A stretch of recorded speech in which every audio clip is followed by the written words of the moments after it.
Good morning, everyone. We're starting the third week of our course. I hope everyone had a really rewarding weekend.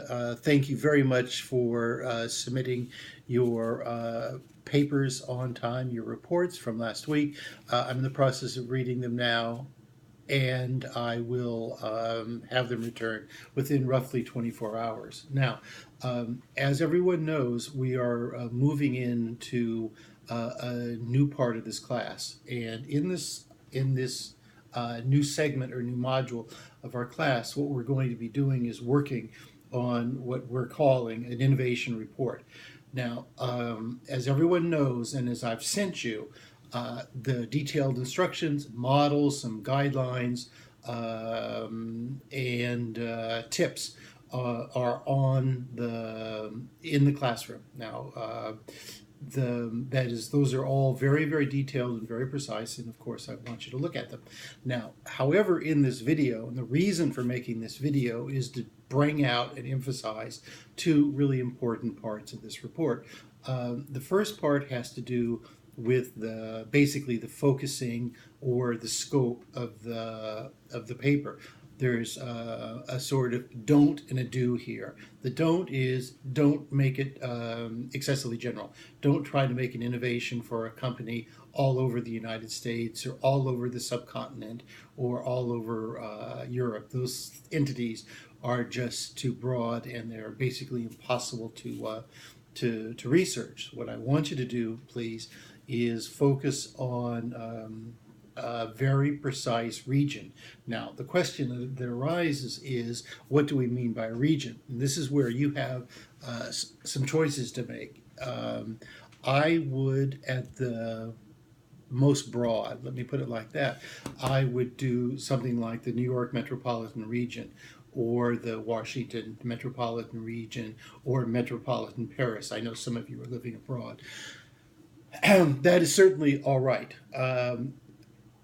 I think these, in my opinion, I think these reports work better if they're even more focused down to a particular neighborhood. Now, some of you have a little bit of difficulty for various reasons in making them so precise.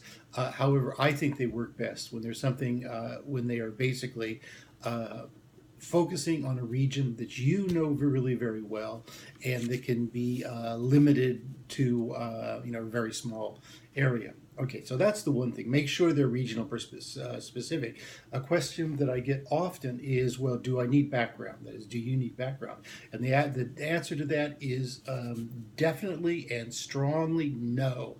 Maybe 2 or 3 sentences of background, framing, or lead-in would be okay, but no more. I mean, keep it to 3 sentences or less, or none.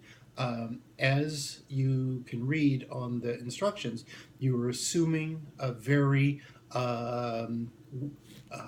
experienced and knowledgeable audience, and who knows the background. There's no reason to talk at length about the history of your company, okay? Because this is a professional writing class, and the reader of this report would know this probably, frankly, better than the author of the documents that we're working on. So, okay, so that's the one thing. You want to make it as really regionally specific as possible. That's one.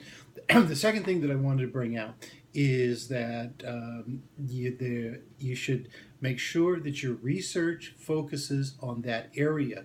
Don't really spend any time, or don't spend very much time doing general research. You can do a little bit, but you basically want to the focus of your research is going to be on the area itself. Okay. And once again, assume a very knowledgeable reader that basically knows most of this stuff and is just looking for the key thing, and that is the innovation. Okay, so these are my administrative guidelines for the next week or week and a half. Make sure that your papers have a regional focus. The tighter the better, quite frankly.